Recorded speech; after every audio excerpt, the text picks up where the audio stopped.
Tout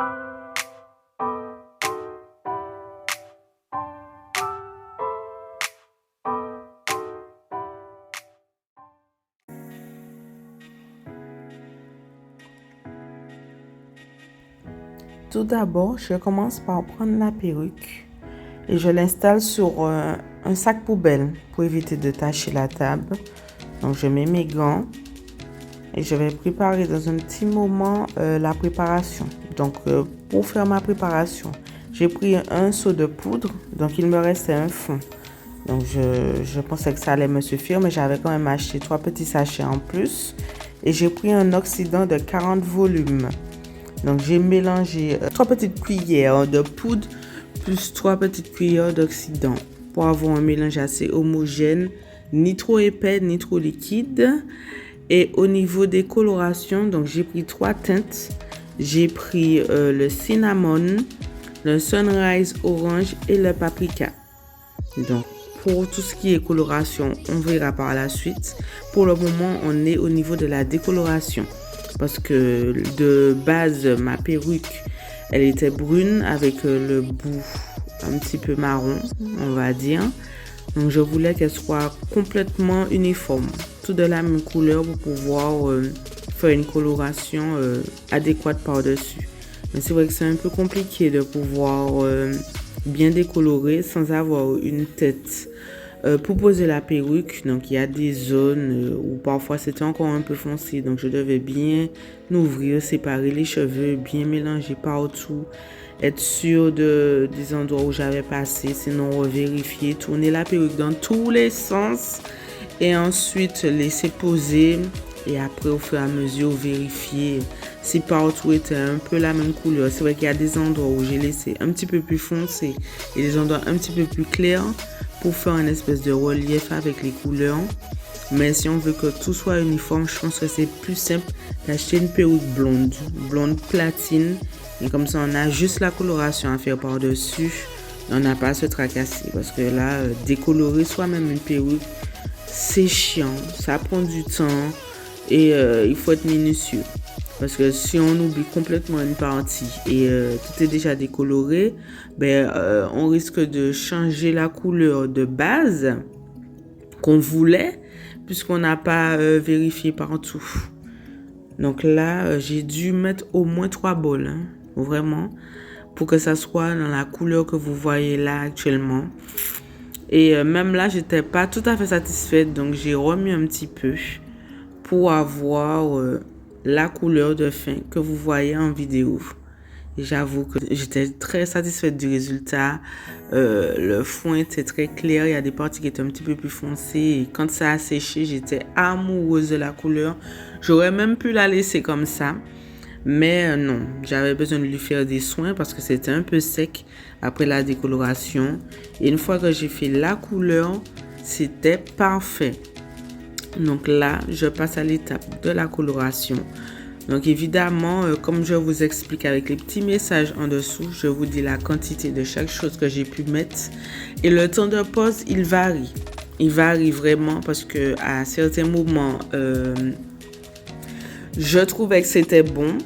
Mais je me rappelle d'un tuto que j'avais vu sur YouTube qui disait qu'il faut que la perruque absorbe le maximum de coloration et qu'on voit ça en fait à la couleur de l'eau. Il faut vraiment que l'eau soit le plus claire possible à la fin pour être sûr que le cheveu s'est bien imprégné de la couleur.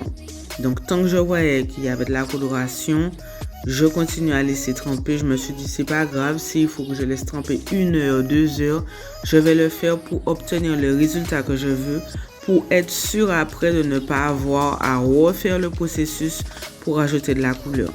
Donc c'est vrai que là le mélange paraît un peu foncé, mais ne vous inquiétez pas, il vous suffit de tester au niveau des pointes pour être sûr que c'est le résultat que vous voulez.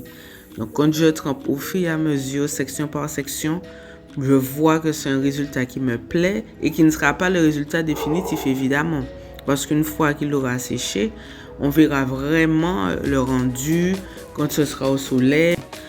Donc voilà, le processus est fait. J'ai bien laissé tremper. J'ai revérifié une dernière fois. J'ai relaissé tremper et après, vous verrez le résultat. Donc c'était mon premier tuto sur les décolorations et colorations des perruques. Donc j'espère que je vais pouvoir en faire plus parce que j'en ai plein et j'ai envie de changer de style. Elles sont toutes quasiment noires ou brun foncé, donc c'est original. La deuxième partie sera portée sur le maquillage. Alors, premièrement, vous allez voir mon anti-cerne. Donc, je vais commencer par prendre une matière sur mon pinceau biseauté pour tracer les sourcils que j'ai dessinés en amont. Donc, cette vidéo va surtout porter sur le teint parce que pas mal me demandent de petites vidéos pour savoir comment exactement faire le teint. Elles sont accélérées, mais on comprend quand même la base. Sinon, pour lister les produits, il n'y a pas de souci. Vous pouvez me demander en commentaire. Je vais vous lister chacun des produits que j'ai utilisés. Et je me mettrai aussi des petits messages par en bas de la vidéo pour vous montrer de quoi je parle ou quel est le produit en question pour chaque partie du visage. Donc, la vidéo sera en deux parties au niveau de mon maquillage.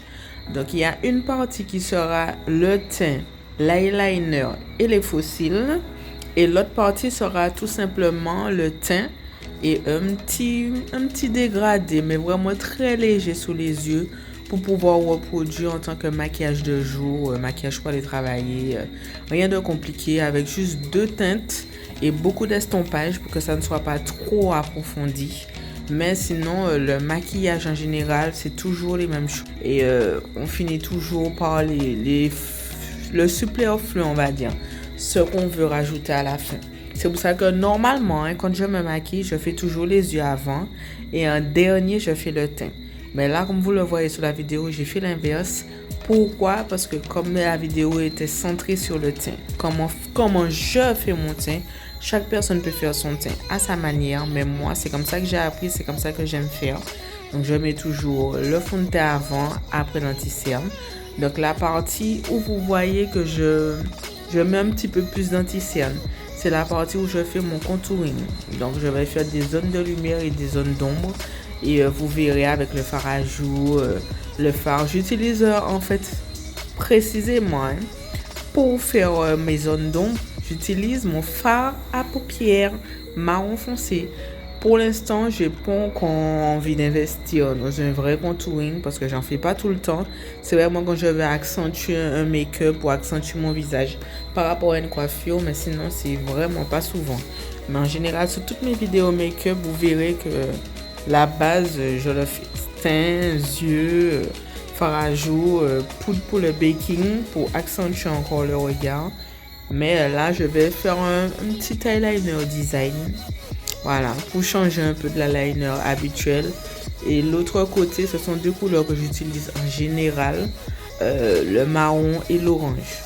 Pour moi, c'est la base des bases quand on veut avoir juste un petit dégradé sous les yeux sans trop en faire. C'est-à-dire vraiment, comme je dis, un maquillage de tous les jours. Un maquillage que je peux faire pour aller travailler, pour une sortie entre copines. Ça va avec tout. Peu importe la tenue, peu importe le thème, peu importe la couleur. Donc, vous ne vous inquiétez pas. Ce sera toujours pareil. Donc, je vous laisse avec la suite de la vidéo et je vous dis à très bientôt. Je vous fais de gros bisous.